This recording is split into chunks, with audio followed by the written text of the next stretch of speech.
Hello Hey, there. John. How are you today? Good. How are you? Good. Freezing cold up here in the Northeast. I wanted to discuss, the right left, the diversion Oh, that, yeah. Yeah. but what I'd like to do is take a step back a little bit in terms of history and just talk a little bit to begin with about how, there have always been elites in power, whether they be kings or emperors.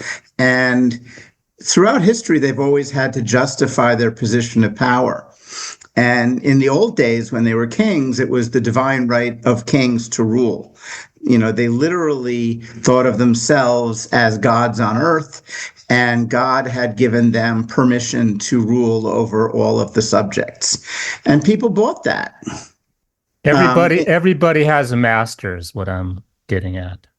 right. And even back then, it could be that just like today, the president is just a puppet. Back then, the king is still just a puppet because you want people to go cut the head off of the king, not find the real gangster, the real person responsible, is what I'm saying. Yes, you're getting to the point that I'm getting at, but yes. But let's just for a moment assume that that was true. When you got up into the 1700s and you had the French Revolution and you had the American Revolution, I think it started to become clear to the powers that be that this idea of divine right of kings wasn't going to cut it anymore. Well, they're getting their heads chopped off. So whenever you feel you're in trouble, like you're the quarterback at the Super Bowl, you change your game. You can do the running instead of the passing or the pass to, so you hide it. You change it before it gets taken down. You Yeah, take it, you let it be taken down before it gets taken down without you authorizing it getting taken down. You let people think they took it down when you let it. This is like the Soviet Union collapse. I'm kind of like yeah. with Ronald Reagan. I'm kind of like, seriously. It all ended one day because Ronald just like, Gorbachev, you need to take that wall down, or you need to like, seriously. I'm supposed to believe that's how this ended? No. I mean, honestly, I've been a student of history now for well over a decade. I could talk about a lot of topics. That's another interesting topic. Well, yeah, what I was going to say is I think that when they realized that the whole king thing wasn't going to work, I honestly believe they invented democracy. I don't think that democracy was an idea pushed forward by the people. I think it was an idea pushed forward by the elites to give them cover to continue to control behind the scenes. And I think they did that, and it was very intelligent, and it's worked fabulously well. And it goes to the old idea, which is divide and conquer, which, that idea goes back to the Romans and before. Is if you get the people to fight among themselves, they won't notice who's actually controlling them. And that goes to just to do the parable of the ants very quickly, which I sent you. That basically states if you put some red ants and black ants into a jar, they will basically act peacefully amongst each other, walking around the jar. But if you then take the jar and you shake it violently, all of a sudden the ants are flying all over the place. The red ants are thinking the black ants are responsible. The black ants think the red ants are responsible. And all of a sudden they fight amongst each other violently. When in reality, the only thing that's happened is the outside force has acted on them to push them into fighting amongst each other instead of realizing what the real cause of their problem is. And I think that that is a really good analogy to what goes on in today's So politics. what we'd rather have is it's a defensive mechanism. Your first instinct, kind of like, your life's been threatened. But what you're suggesting is the answer to chilled out. Now, they can never actually know that it was a human shaking the jar because it's in the past and they can't really process that. Maybe that's beyond their, I mean, how would they know? Uh, but maybe what comes to mind, they could have just taken a moment and paused and not immediately tried to attack each other. Right. But I mean, obviously, we are not ants. We are people. We respond differently and have different capabilities. Yes, in the case of ants, I don't think they have the mindset. It's still a good parable, John. I'm sorry, it's the way my mind works. I'm processing it too deep. It's just it is what it is. It's a good. It's a parable. It's not intended to make you think that the ants have the capability that we do. But But we don't though actually know. That's the thing is we are like ants. We don't know the real reason for what you see on the news or read the narrative. The bad actor narrative. He's a bad guy. We had to take him out in Venezuela or whatnot. You don't know you don't know what's really behind you don't know you can't really see the human shaking the jar. right, you can't. Although, if you think about it carefully, and I've done this over many years, and I was born into a very democratic family, and I didn't really vote very much, but in any event, I always believed that Democrats were better because that's what I was told. And I remember when George W. got elected in 2000. I thought the world was ended because, oh my God, a Republican is going to be president. And of course, then came 9/11. So I wasn't entirely wrong, but not because he was a Republican. That's not the reason. I started to realize over time, when you think about it, that no matter who is president, or who runs the Congress or the Senate, whether they're Democrats, Republicans, they have both houses, no houses, things generally don't change. I said it when Obama got elected. People are like, you got to watch this, Daniel, on television. It's history in the making. I'm like, haven't we said that before? And like, no, this time's different. You have to watch. How can you not be watching? I'm like, oh, talk to me in, 8 years or 5 years or 4 years, whatever. I mean, what essentially happens is, as time goes on, the rich get richer, the middle class disappears, and the poor get poorer.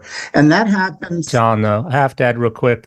When I've told people this, 8 years later, like, well, it was the Republicans, slowing them down. If it hadn't been for the Republicans, he could have done what he wanted. That's the same old story, too, right? Doesn't matter who's in power. It's the other side wouldn't let us do what we wanted them to do. Well, in reality, I don't think that either side is really in power.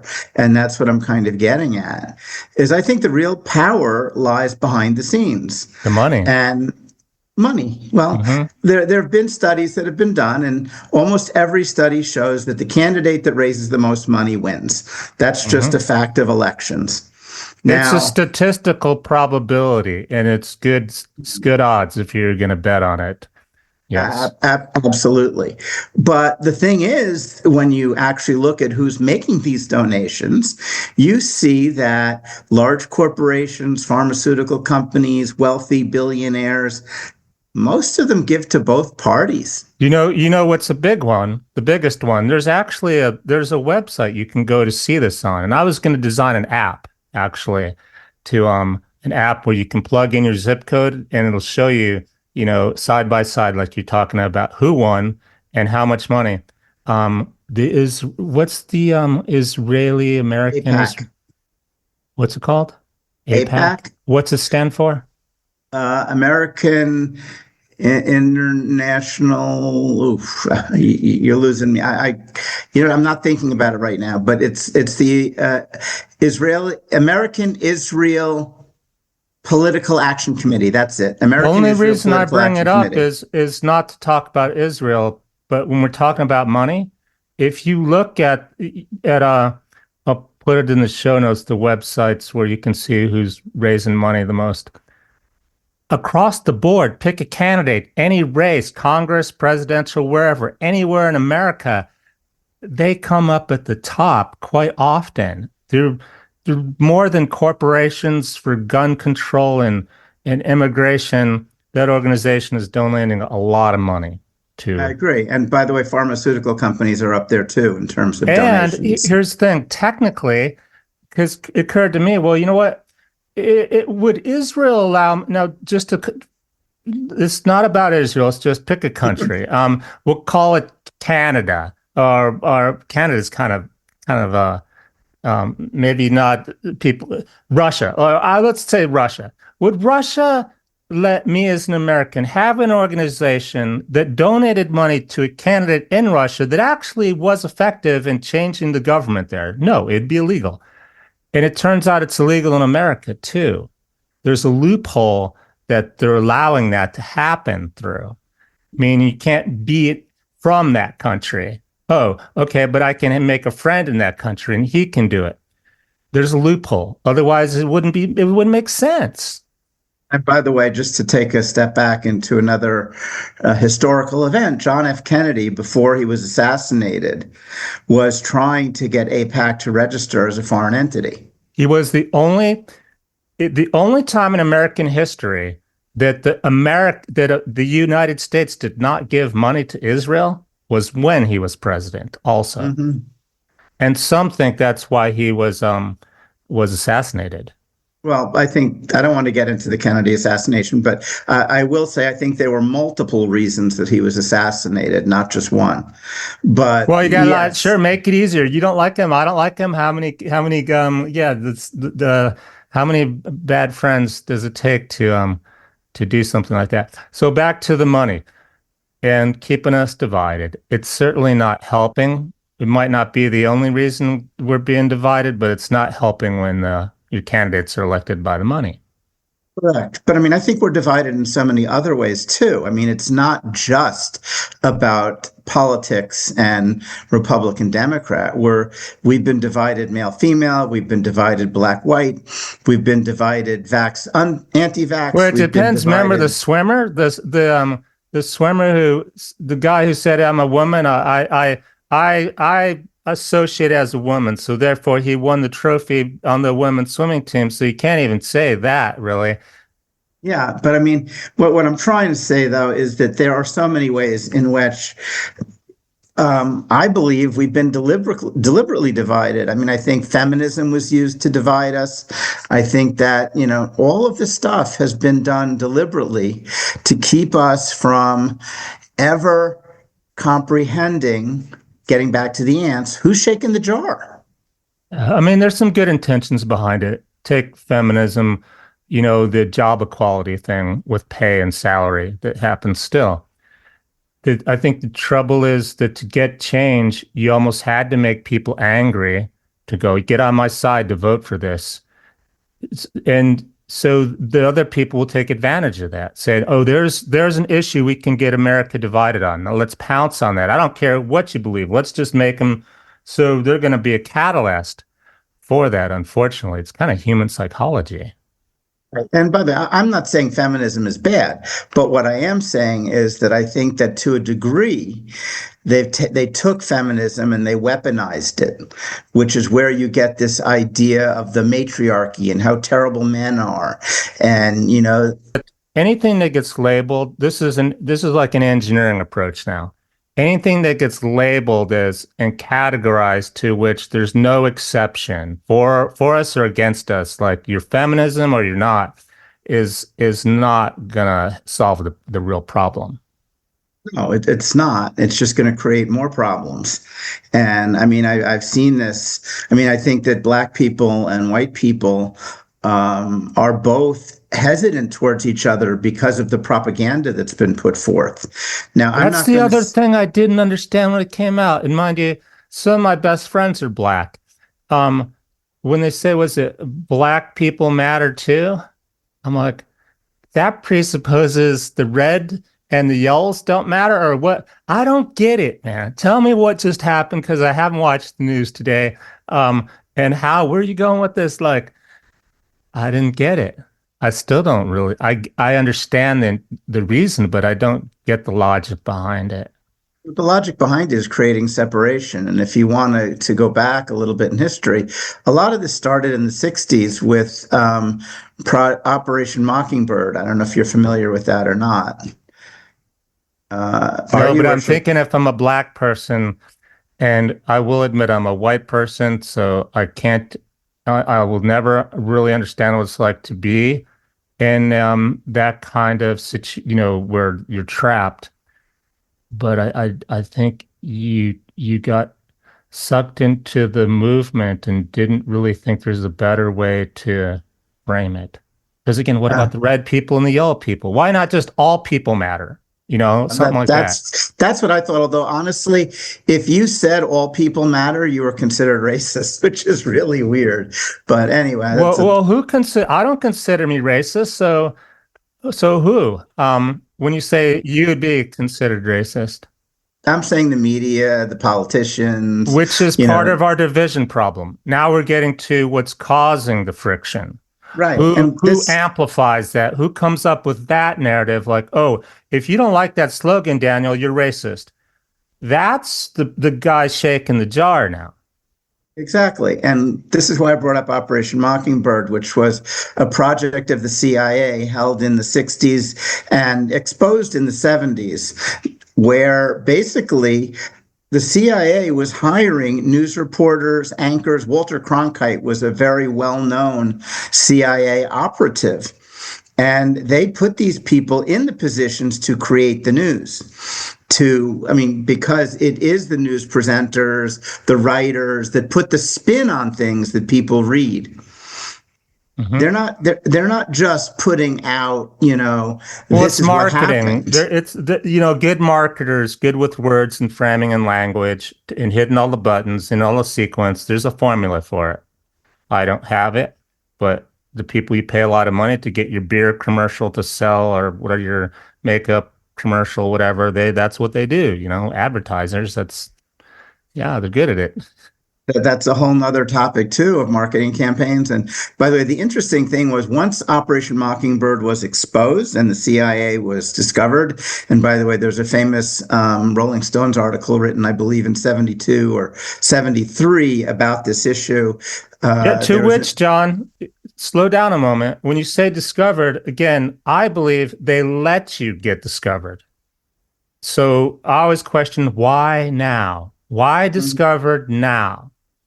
Good question. They wouldn't let that go public that far if it really hurt them. They're letting it be discovered. I think you're right. I think it is exposed deliberately at some point. They, of course, promised at the time they would stop doing it.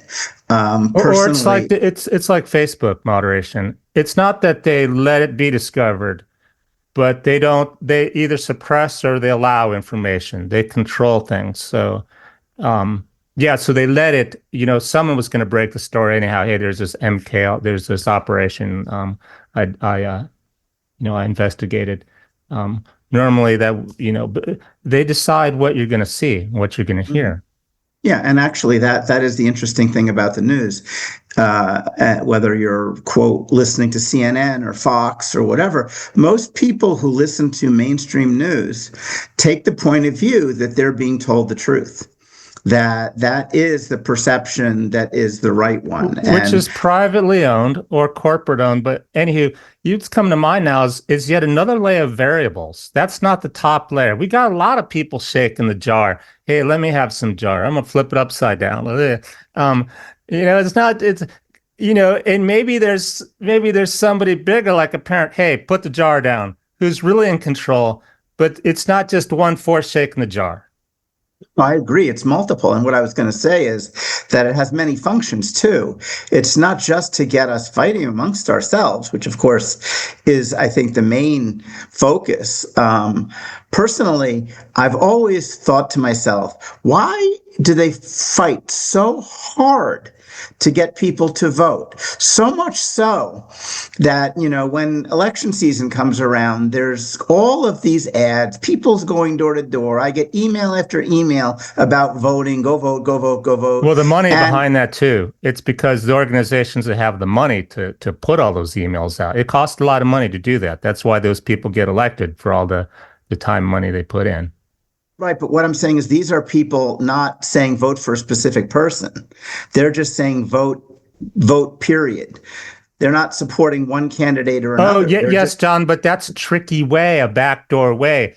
And for example, this is back to the money.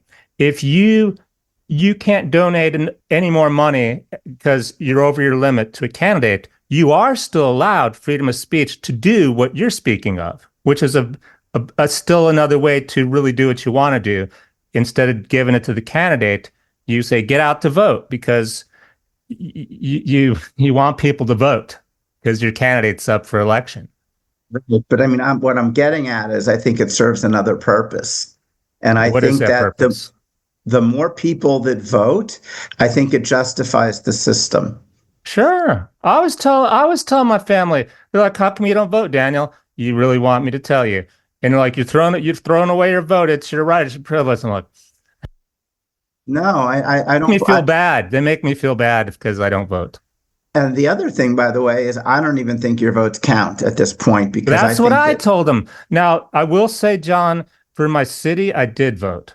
Like literally my neighborhood, I get out and vote. But I know the issues, I know the candidates, I speak to them. But I'm speaking about the presidential election and even the senator, the high level elections. That's what I mean. Like, I'm not gonna. Well, nobody's on the list. They're like, vote for this guy or this one or that one. I'm like, well, neither of them. Well, you have to vote. I'm like, that's not a vote. That's not a not a privilege choice. or a choice. Exactly. Thank you. That's not a choice. That's saying vanilla or chocolate. I'm allergic to vanilla and I don't like chocolate. Thank you. That's why so many times people say they're choosing the lesser of two evils, and it's like, why should you be choosing the lesser of two evils? And by the way, there was a very interesting study that was done, and I haven't done enough looking into this, by a high school student who actually looked at all of the American presidents. I don't know if you know this. And if you look at every president, with the exception of one, Martin Van Buren, every single US president has a common ancestor. Yeah, I know this story. Um, the voting, lesser evils.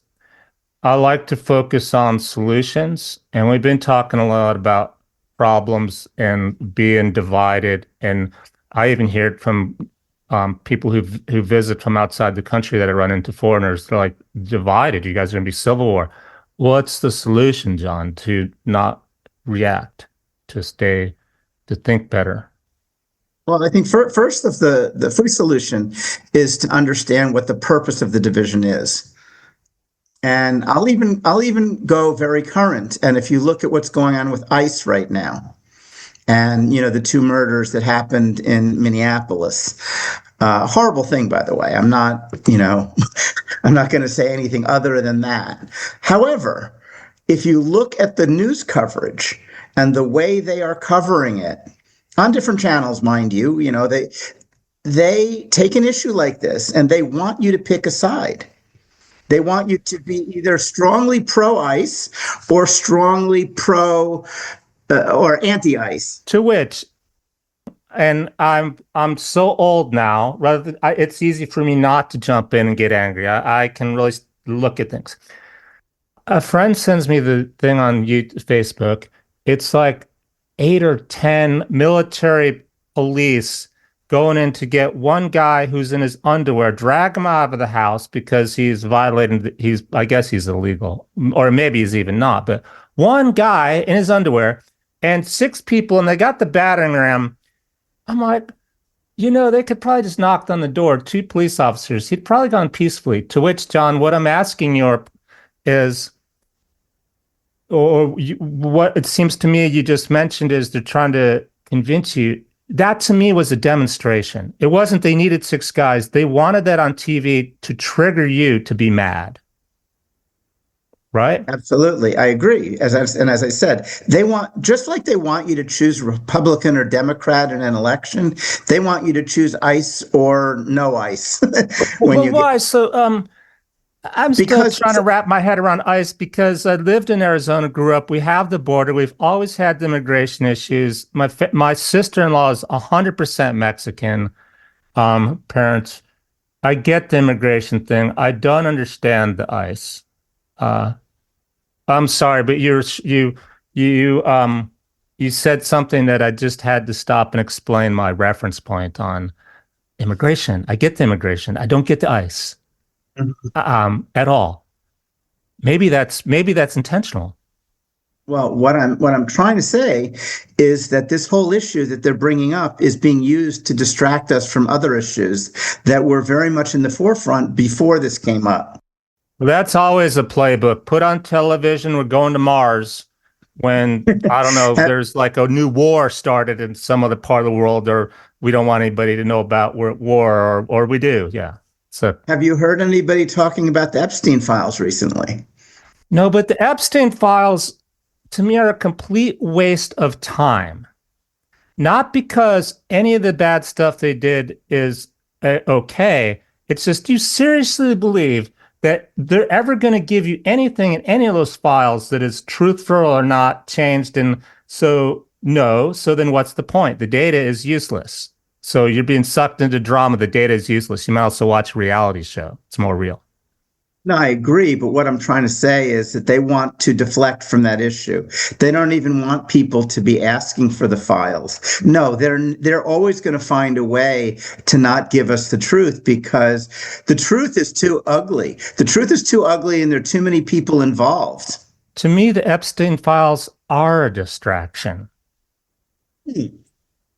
Distraction from what? From something else, like you say. That's the whole point, John. You don't know. If you knew, it wouldn't be a good distraction. Well, in some cases, I do know, but I mean, I do think that they're trying to distract us. If you want to take a leap here into all that's going on with data centers and AI and the rolling out of the control grid, the putting in of, cameras everywhere, Palantir getting a large contract from Trump, building all of these surveillance and data collection systems, which ultimately will be used. Because all these are good stories, right? But let's say I own the newspaper. Boring. Epstein files. It's like it's like that TV show, Jerry Lewis or whatever it was. The guy who used to start fights with the audience. People love the Epstein files, man. I need ratings. Yeah, but I mean, I don't think that's ever coming out, but I mean, I do think that there was an intent to get away from that. Then there's also what's going on in Venezuela, Greenland, that double tap attack in the ocean on the boat. There are issues that, quote, made the administration look bad, which also is probably intentional. The Venezuelan and the Greenland, I have 2 solo podcasts on that and articles. Because I stepped back and thought about each of those issues. Once I got past the narrative in Venezuela, the bad guy, that's how we did it. I thought, why else would we do that?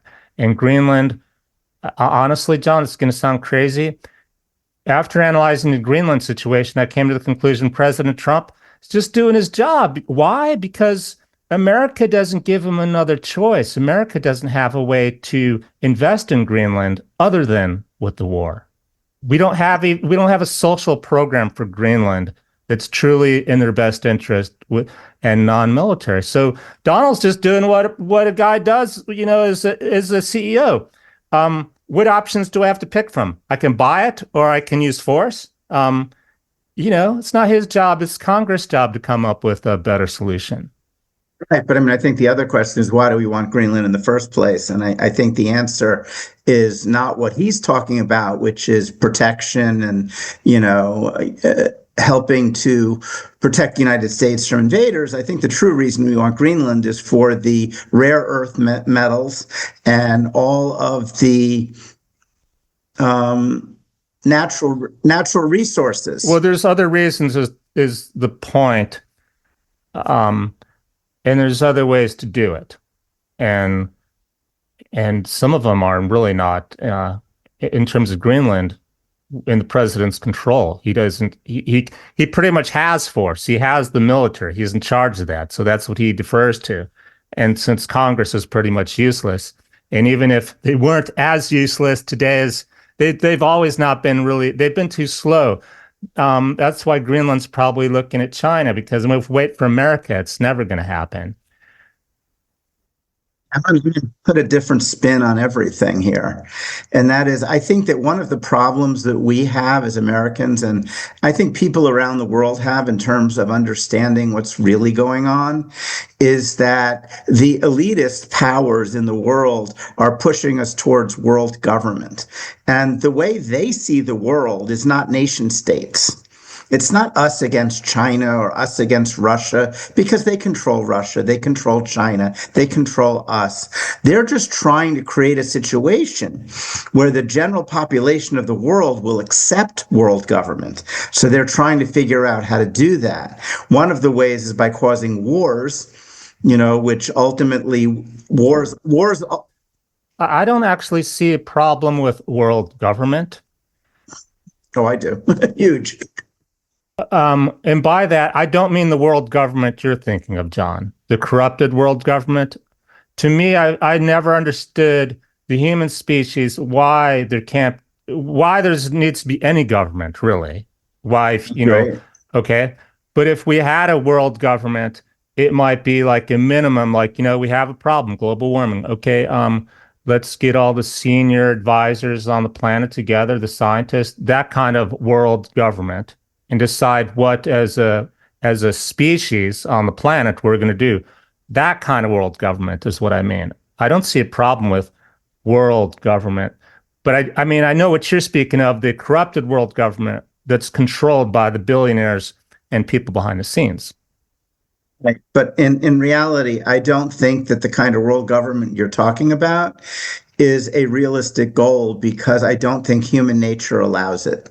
I think people in power, the saying is ultimate power corrupts ultimately. And I just don't see a scenario where you really get a group of people to run a world government for the benefit of all instead of the benefit of themselves. I just don't think that's possible given human nature. Well, and back to the money, John. So the money is actually the root of all evil. Because let's face it, the way you do things when you're controlling things is with money. And it's not that we don't need money, just that the money in the banking system and the World Bank and all those other banking systems, that's the method. So if you cut out that method, I don't want to dive into money right now, but you made it so that if you're a billionaire, you could spend your own billion, but you can't tap into the trillions of dollars made up money, in the World Bank and other ways that you can get it to do what you want to do. Then you wouldn't be able to do it. That's true. And I think that ultimately you did hit on, and again, this is another topic altogether, but the whole banking system itself is utterly corrupt. And it is that utterly corrupt banking system that supports all of these billionaires. Not only is I don't know if the word corrupt is, but people don't realize when you hear we bailed the banks out. No, we didn't. That's they literally transferred it onto your credit card is what they did. Mm-hmm. The banks went under. Okay, let's get everyone's personal credit cards and put $1,000 on them. That's how that bailout happened. And they walked away and start all over again with like they're brilliant bankers and not our fault. I'll take it one step further, and that is the banks don't really go under because when you think about it, if they lend money that they don't have in the first place. So how can you go under giving away something that you never had to begin with? If you never had it to begin with and you lose it, you haven't really lost anything. We did this on paper, John. I had economists on my show. I'm Steve King, and he's actually got software where we drew out the Federal Reserve and the Treasury and your personal banks you're talking about. So you are correct in that they don't literally make the money up. They make the money at the same time they make the asset. Like I gave you a loan, and I also gave myself the asset of the money to give you the loan. So it's made up money, but it's on the books. So when the banks go under, that money gets shifted, and forgive me if I'm not saying this exactly correctly, because it has to come from someplace. They don't just like hit reset on the computer. I believe it gets transferred then down it's the American taxpayers that pick it up. That's, that on the books, that debt stays on the books. Right. But we're not really picking it up because we're not paying. They're just adding to the national debt. Right. Which is what causes inflation. Correct. Because then all your made up money is just worth less and less and less. It's like you throw in more monopoly money on the table.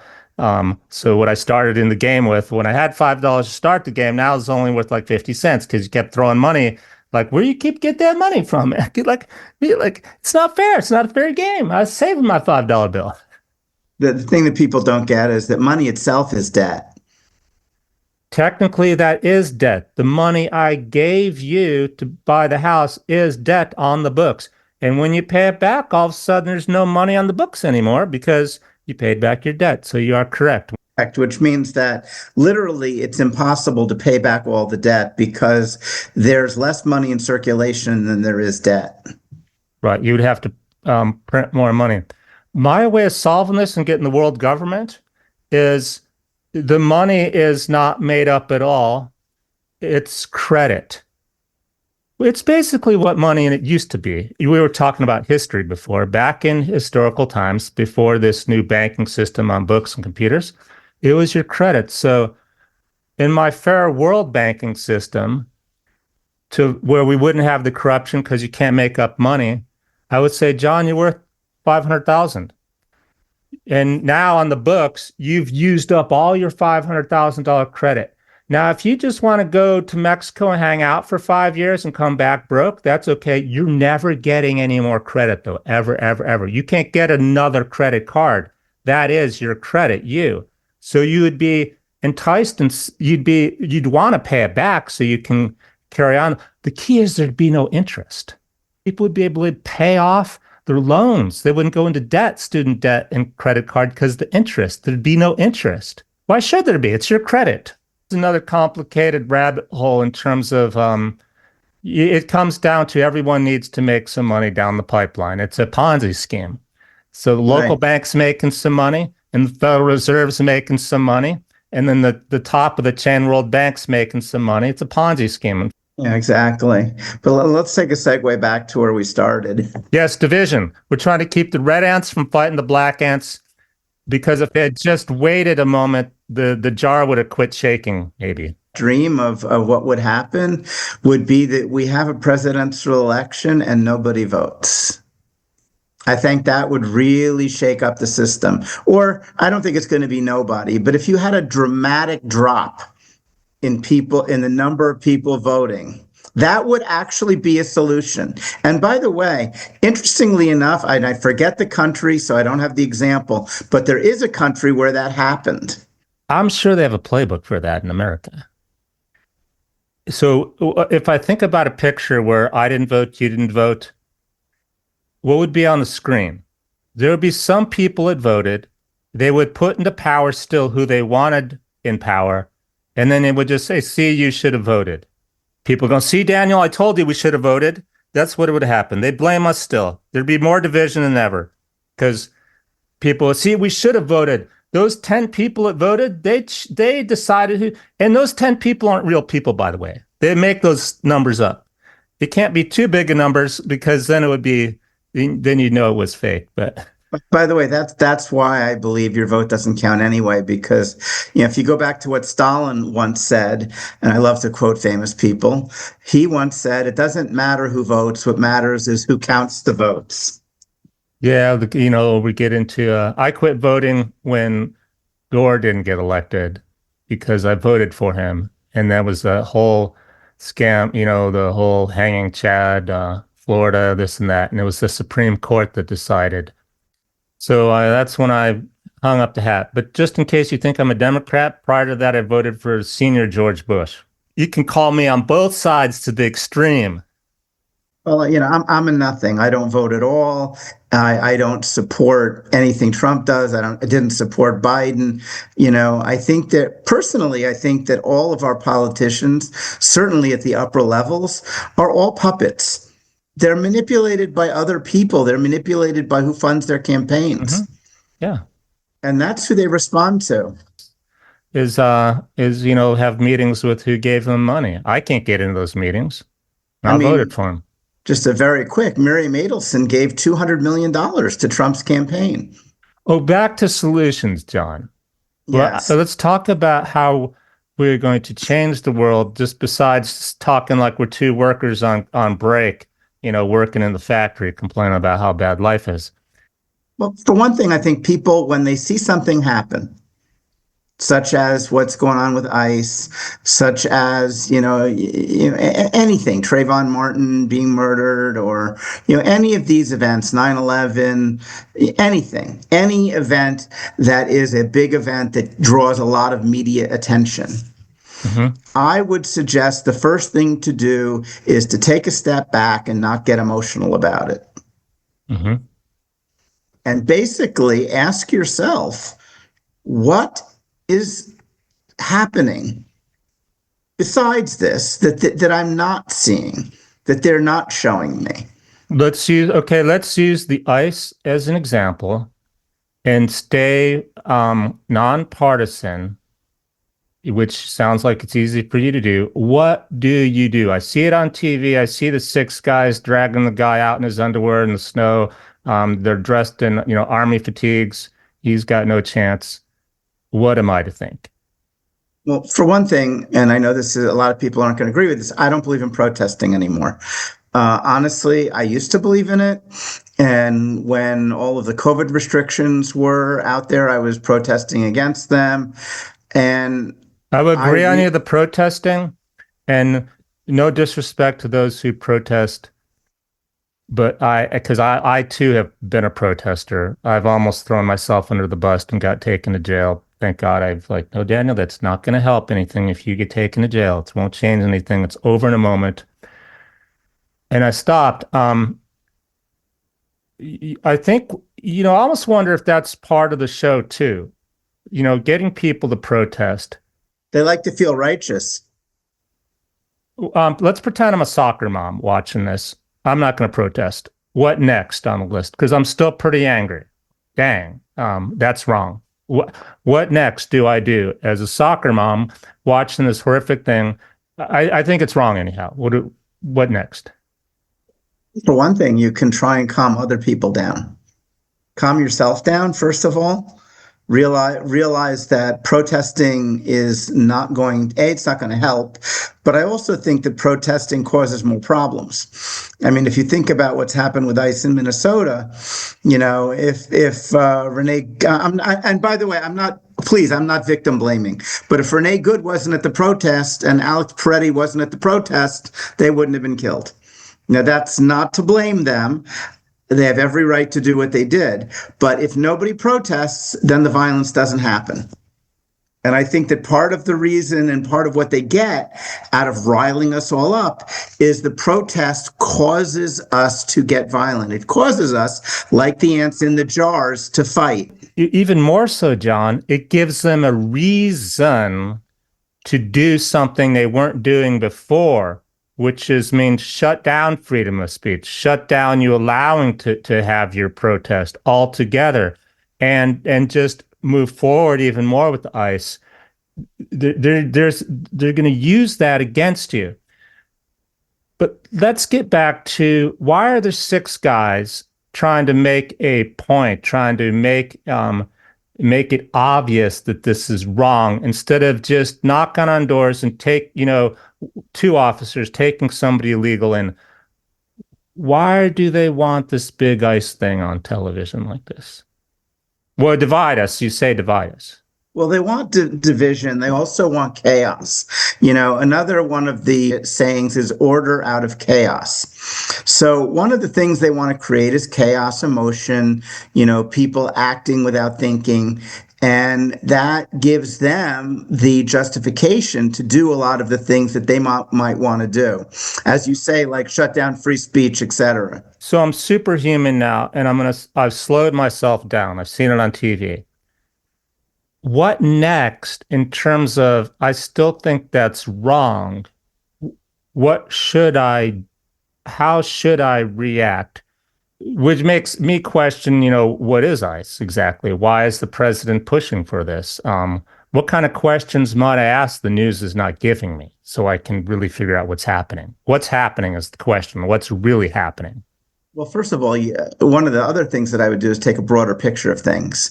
I mean, for example, you have all this ICE stuff going on now, but if you look at it, the previous 4 years during Biden's administration, people were pouring over the borders. So you could ask yourself, was that allowing that pouring over the borders of illegal immigrants in order to set up this whole ICE situation? Right. You look at the time frames. Same thing with Venezuela. Venezuela's been going on, I'm just guessing, 20, 30 years.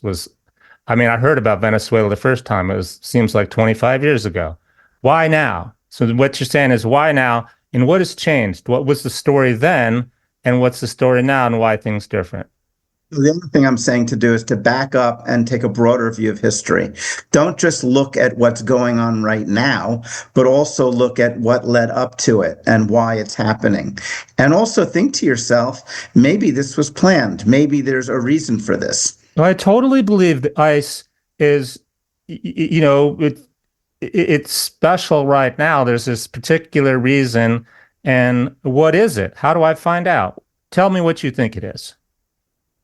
Well, first of all, that's all critical thinking. And I think that, again, if you have a perspective of where the government wants to take us ultimately, and I think that we are ultimately being taken into a digital world with digital currency, world government, mass surveillance, social credit scores.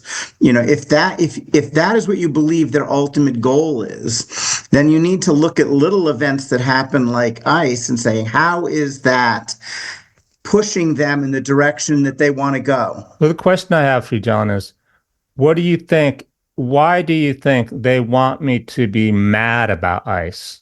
Not just do ICE. Why do you think they want me to be angry about ICE? They want me to not just know about it. They want me to see how bad it is. Why? Because first of all, they want you to be violent. Because violence allows crackdowns. Ultimately, it could allow martial law to take place in Minneapolis. You've already seen the National Guard. The protesters, but imagine if nobody had protested. Well, then that wouldn't be happening. Oh, so you're saying that I'm starting to understand now, thank you, that the intention of showing me the ICE raids on how ridiculous the use of force was to make people get angry enough to protest.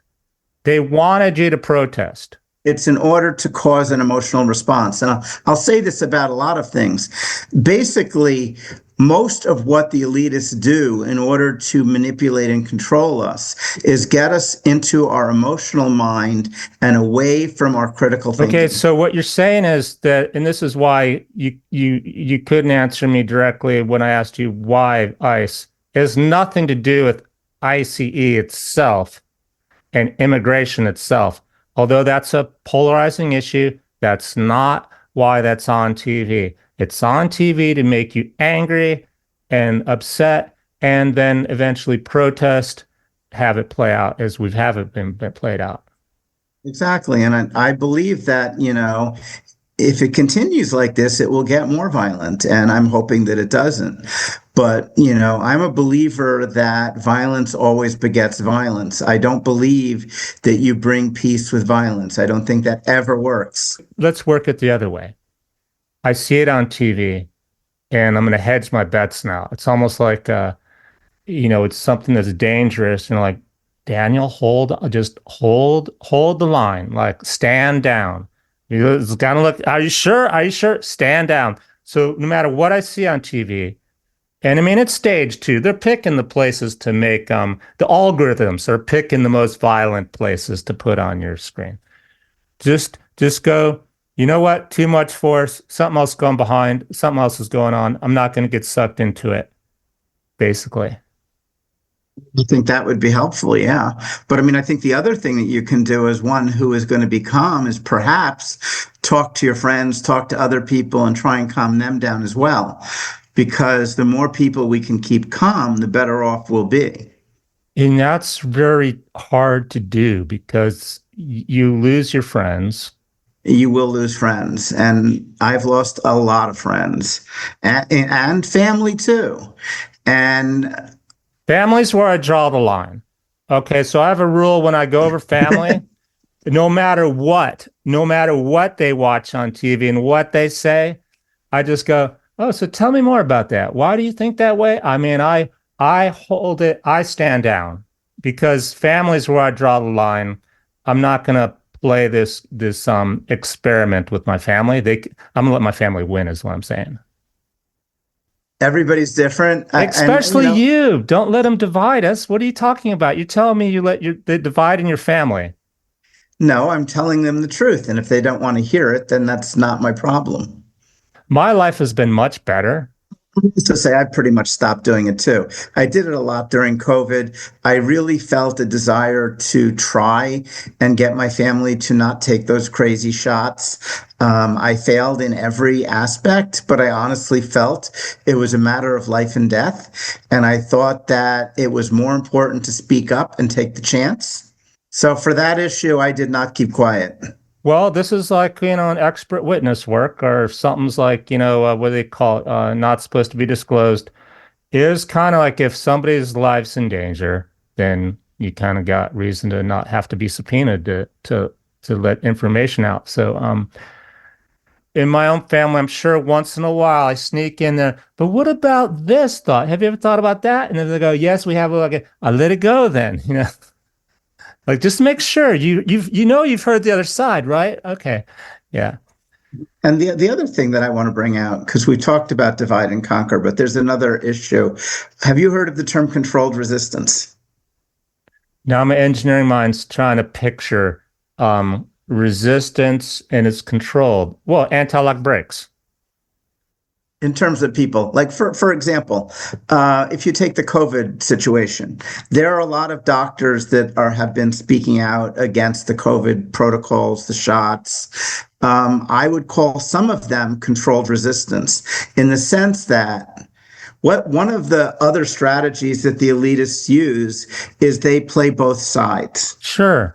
In other words, what you're saying is they will let so many select people tell you the other side of the equation, the other opinion, the other side, so that you can say, "See, we've shown both sides." They do it on the news all the time. They pick who they're going to represent for the other side. Yeah. Well, it's not just that they allow it, they are controlling it, which means that these people are allowed to give a certain amount of information, but there are certain things they are not allowed to do. It's even more sinister than that, John. They pick people who they know, without even having to train them, are going to sound like the opposing view, but only enough. They cherry picked him because they have the alternative thought just enough to present an alternative thought, but not a good one, not the best one. Mm-hmm. And also, I think that they sometimes pick people who will tell the truth but sound crazy. When I think of that, I think of Alex Jones. Now, I mean, yeah, because then you can point and go, "Yeah, he's crazy." But the truth is, if you look at Alex Jones and you listen to what he said over the years, a lot of what he has said has actually been true. However, the way he presents himself, the methodology, he presents himself like a freaking loony crazy guy. So even though he's talking truth, a lot of people aren't going to listen to him because of his presentation. And I think that's deliberate. I kind of started to question him when I found out about how much, which could be disinformation, it's on Wikipedia, how much money he made off the pills that he was selling people that were supposed to protect their health against everything bad, which when someone had them analyzed were nothing but sugar pills, to keep it simple. He seemed to me a good businessman, which you can be, fair game. You should be able to make a living. But it sounded like he wasn't totally honest about how he capitalized on, if it was truth, how he used it to his advantage. So, oh, but what I mean, when he talked about the deep state and all that stuff and globalists and, the push for world government, all of that is true. And so, yeah, except John, again, that I know what that I know, that I know that I know what you know. Like, I get what you're trying to say. All these are big terms that can be defined differently, though. You can take them out of context and twist them still. What could have been true even with Alex Jones, his interpretation and presentation is never 100% accurate and the truth. It's not, and that's why I say he's controlled, because some of the aspects of what he said, even though they sounded true, there were aspects of it that weren't true. Mm-hmm. So, I definitely call him controlled resistance. And David Icke comes to mind. Do you ever heard of David Icke? I have, and I've listened to a lot of what he says, and he's a little less controlled resistance, so I believe he is as well. I would say that too. I would call it less controlled. And to be fair, David, you can't know everything and research everything to death, but he throws some things into the pot sometimes that aren't validated, confirmed, true, accurate. And in a way, that stirs people up too. It stirred me up until years later, I'm like, you know what? I don't know about that. I don't know about that either. Now I'll start to question, what else did David say that wasn't actually 1,000% true? The point is fair and same, where he's trying to take you to, but not everything in the book is true.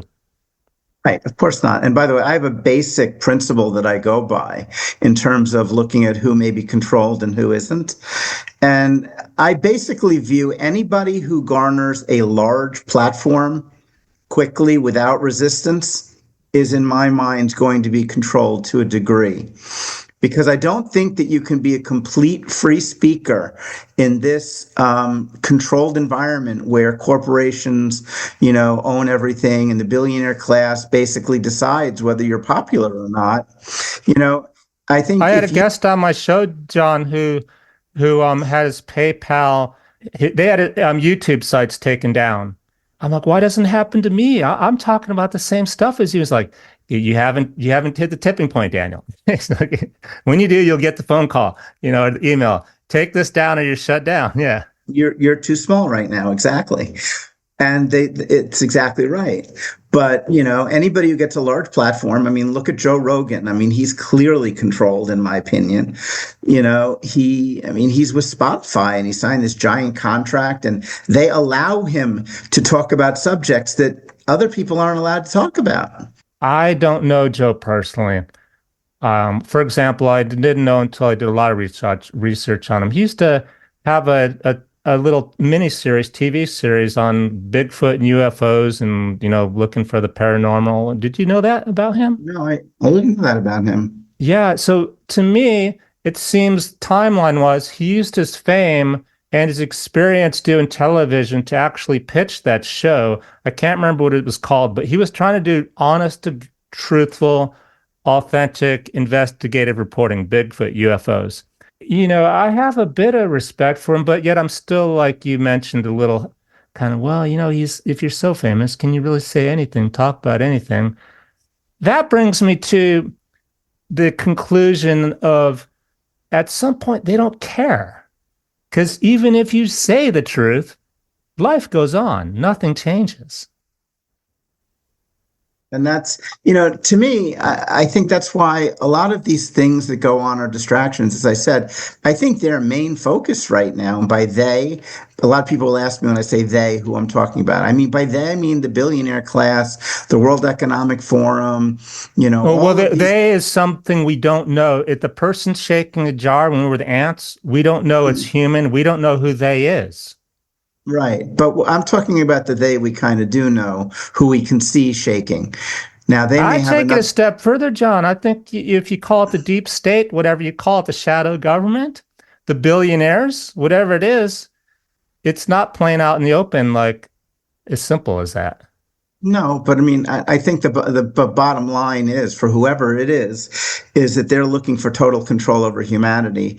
And if they get digital currency and they get, their 15-minute cities and everything and, full surveillance and social credit scores and the ability to turn your money off if you've had too much beef last week, if they actually get technology to that stage. Yeah, laughing about that one because it's true, actually. Yeah. Global warming, beef are the problem. You ate too much beef. We're cutting your credit card. They've talked about this. It sounds funny, but this has actually been discussed. What's disappointing in humanity is there are some smart people buying into all this. haven't thought it through that far. Even if you believe in it's what happens. First, you believe in global warming, then you hear about how bad cows are. It's true. Next thing you know, you're okay with this.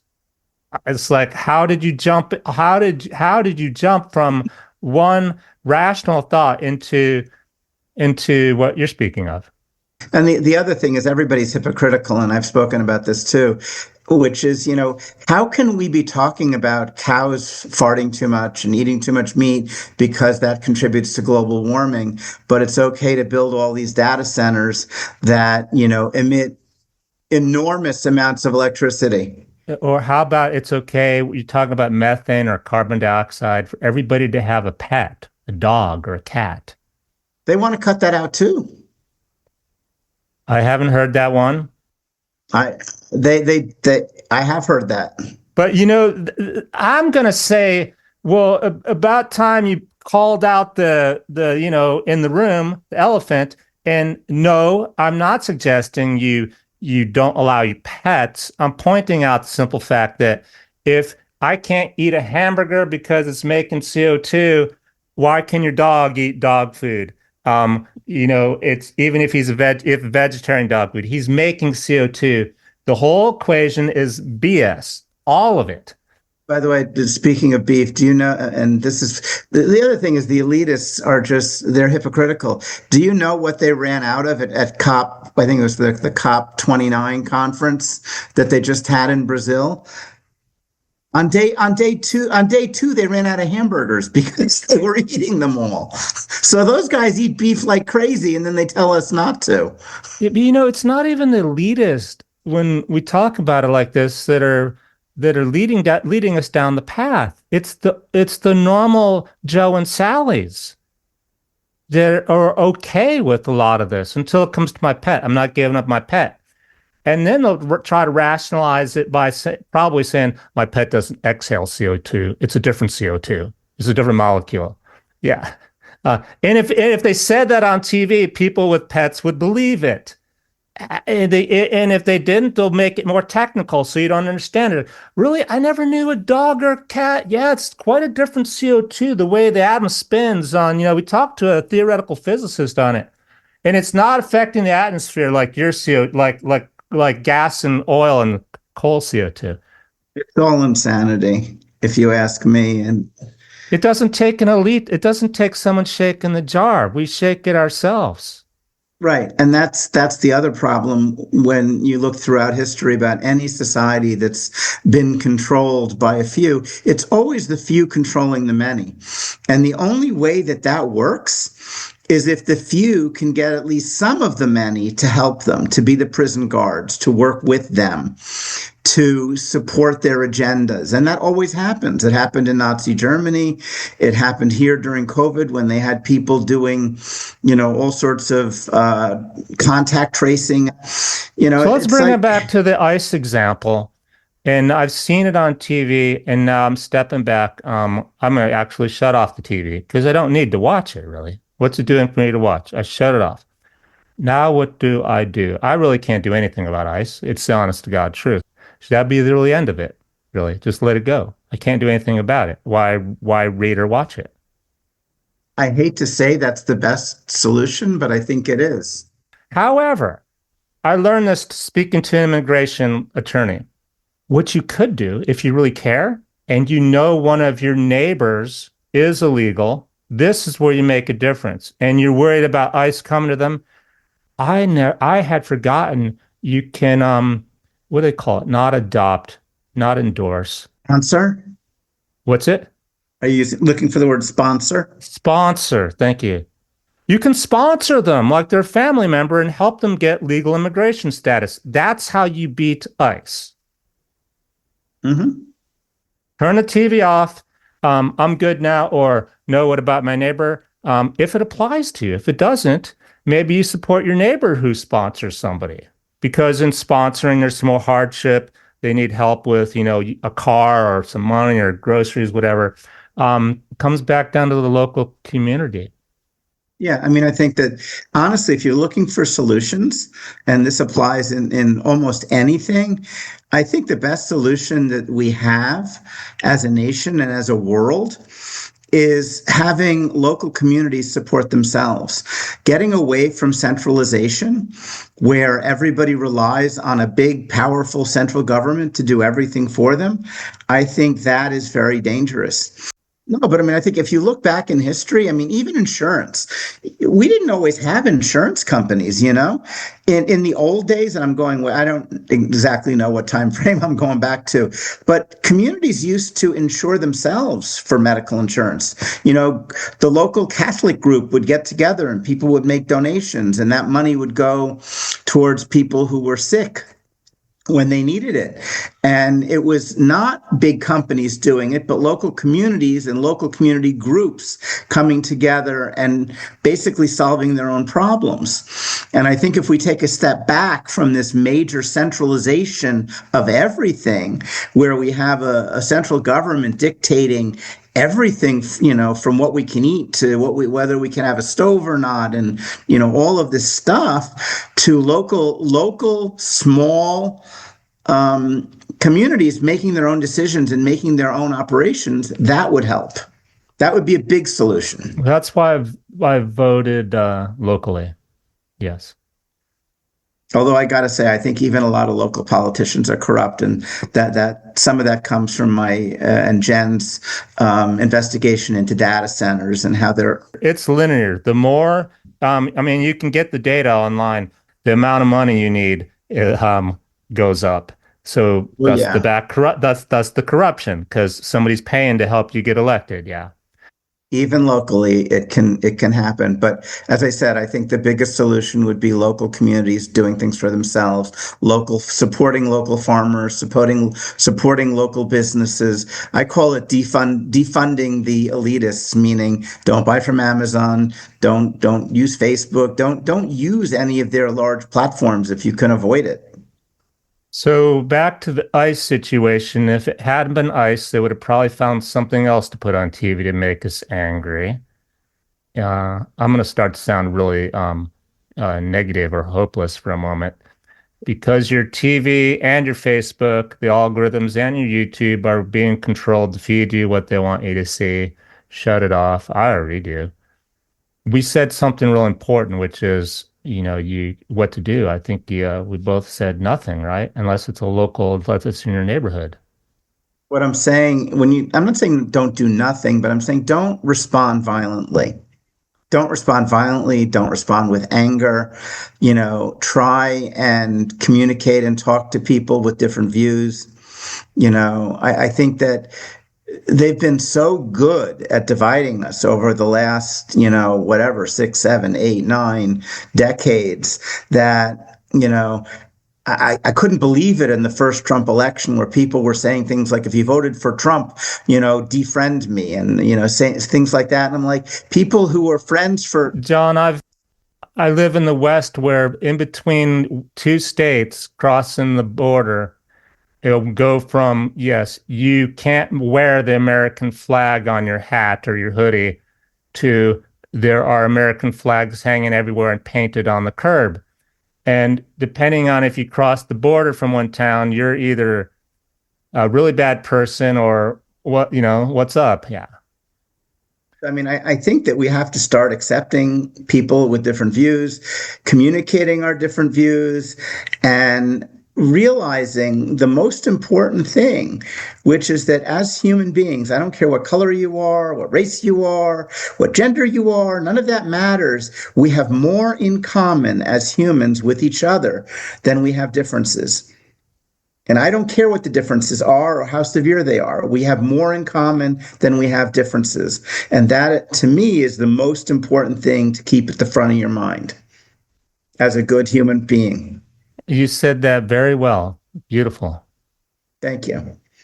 And, you know, we got away from that. And to be honest, I had 2 people defriend me on Facebook because I didn't want to take a political stand, because I said that I don't believe in parties.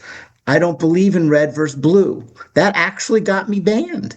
That's like, That's weird to me. It's like you Wow. Yeah, I'm processing the back end of that, John. Like you did the right thing. You weren't extreme. You didn't even say, I'm Republican instead of Democrat. Why are you? They still defended you. We still got divided, but we're not really divided. We're both still here. How does it end? like, why can't people just have a conversation? And there are other people that, I may make a comment and the comment may disagree with their point of view. And I'll get comments back like, I don't want to hear your point of view. Essentially, they'll say, I don't want to hear your point of view unless you're supporting mine. And I'm like, how did we get to this point where we can't hear ideas that are different? I think I'm answering my own question in my own head as you speak, thinking about it. You helped me paint a picture. We're separated now, but it's not really my fault. I didn't say anything offensive. I just wanted to talk about it. They disagreed, so they defriended me. That's exactly what your elite or whoever you want, because that group of people is still in the game, and the elite are going to do what they want with the world because that group of people still in the game. Um, that's the end. That's how it'll end. Yeah, I mean, for me, the way out is to stop playing the game, as you said it. I Hmm. mean, all of this division is a game in my view, and and I do understand that there are issues that are very emotionally charged. ICE is a charged issue, you know. I used to Black. be really emotionally charged myself. I get it. I've been on both sides. Good conversation though, John. How hopeful I am for it to help, I don't know, but it's been nice to talk to you about it.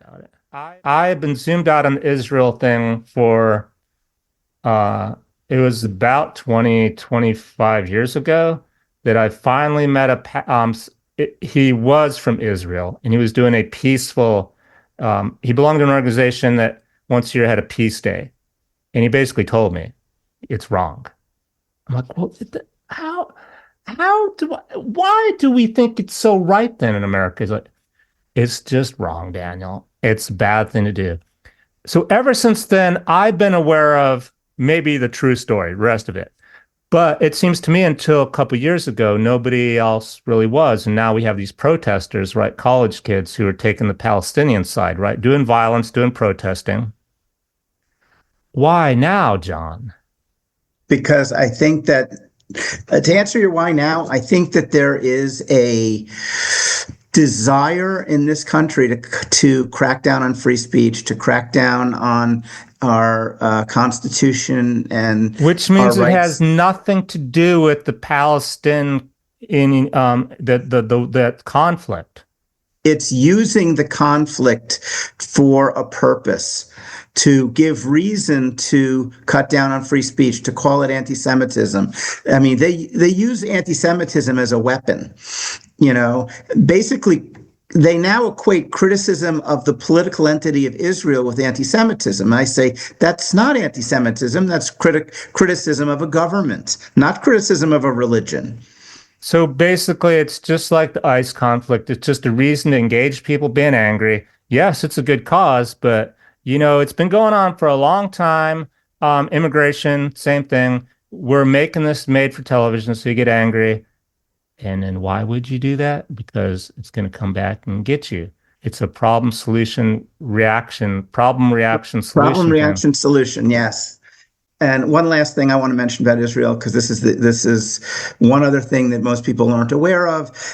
In the 1967 war, the Israelis fired on the USS Liberty. I don't know if you're aware of that. We had a tanker in the Middle East, not a tanker. We had a warship in the Middle East, the USS Liberty, and flying the American flag. And Israeli fighter jets attacked the ship. It is the Why? one. I'm not really sure. They claim that they thought it was like an Iranian Waving ship an or American something. flag. Yeah. Yeah, you better. Yeah, who you letting fly those fighter planes? Their eyesight, how good is it? Yeah. But in any event, it is the one time in United States history where we have been attacked by a foreign nation and not only not retaliated, but lied about the incident. Because for the longest time, we refused to acknowledge that it was the Israelis that fired on our ship. And how did you find this out? And what I'm, not, how critical I am of just one Substacker article. No. At this point, it's admitted. I mean, it's on Wikipedia. I mean, when I say it was hidden for a while, but it's not hidden now. It's very clearly, easily findable now. It is not a conspiracy theory, but they did initially try and hide it. They never retaliated against Israel in any way. In terms of the misinformation and why now that people are protesting about Palestine, I just had the thought that since Trump says he's going to solve that war, people will believe it just like they believed that there was a ceasefire with the Russians and the Ukrainians when there was not. And then if you challenge them on that and go, no, Palestinians are still getting, bombed and terrorized, they'll go, no, they're not. We settled that war. See? So, no, they are. Yeah, they play the narrative any way they want to and keep us divided. Yeah, I mean, that's the bottom line of everything, is that I think that They're the most insane thing ever. We need to come together and be as one. As I said before, we as human beings have far more in common with each other than we have different. And I don't care if your views are diametrically opposed to somebody else. You are still more alike as a human than you are different in your ideas. There are better ways. We talked about, do it locally, change the world locally, not argue about. I don't believe in arguing, but I also wish that as human beings that we could have discussions about things that we disagree about and be respectful and listen and just the old expression, agree to disagree, but without anger, without violence, without saying you're a moron, you're an idiot because you don't believe what I believe, just understanding that people are entitled to different opinions and it's okay. Mm-hmm. It really is okay. It is. At the end of the day, you still have a family, you still, have a mother, a father, potentially, brothers, sisters, people, friends, and in that respect, you're the same as somebody It's not else. even your opinion, John.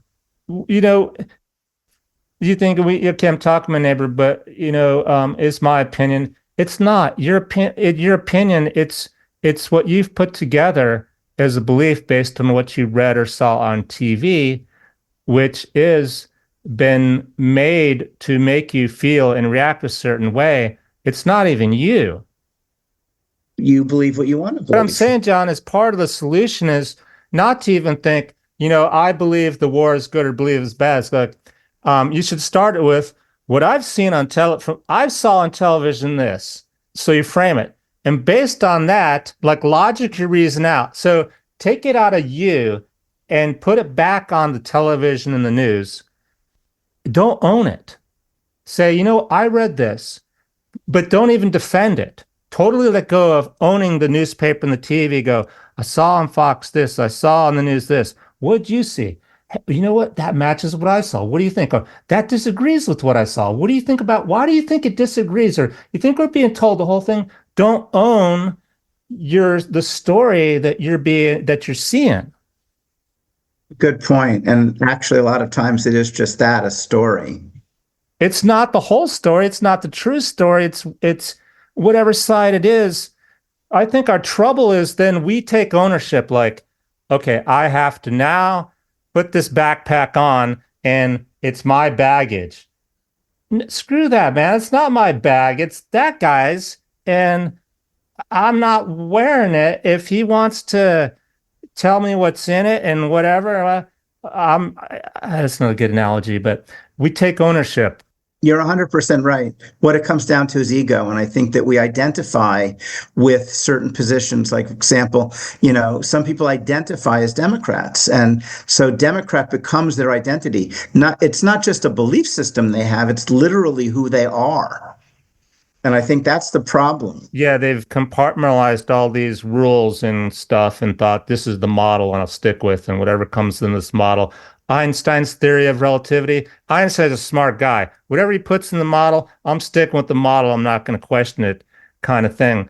It just should still say, this is the Democrats' beliefs and not own that.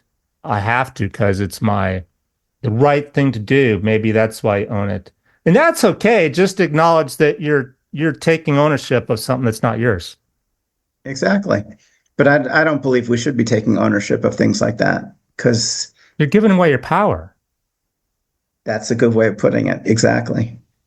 Yeah, you're letting them divide us because you've given away your power to not think for yourself, be yourself. It would be okay if what I read in the New York Times was not written to make me believe in something. The trouble is it's written by somebody who wants me to believe their side of the story. I'm voting for them. I'm not actually thinking for myself. That's kind of the problem starts. The point is the media is not just facts. No. It's a story. It's a story. It's a story. And you get one side of the story from one news channel and you get the other side of the story from the other news channel. And again, it's whatever people want to consume and be. And that's the problem of how we get divided again. You pick one side, you try to process it all, make up your mind, and you forget that there's a third side you haven't seen. So that's like, you want steak or salmon? Well, I know you have some chicken in the back. I know the chef. He says he just got some chicken. Go see if he got some chicken. Oh, I didn't know, Daniel. That's not on the menu. Sorry about that. You can have your chicken. Yeah, I didn't know that was on the menu because there's only two stations I normally watch. Yeah, it's like saying you want some fruit, you can have apples or pears. What about cherries? What about grapes? What about, it's like there's a whole huge selection here, but you're not giving that choice. I have heard the excuses because people are lazy and they only have so much processing power and they get overwhelmed and they feel like just to keep life simple, I'm going to choose the apple because, man, I don't have time to wonder about the cherries. I'm fine with apple. And to me, that's okay. That's your right. But then you're going to try to convince me that apple is the right fruit to have. Let me decide if I want the cherries or ask for the cherries.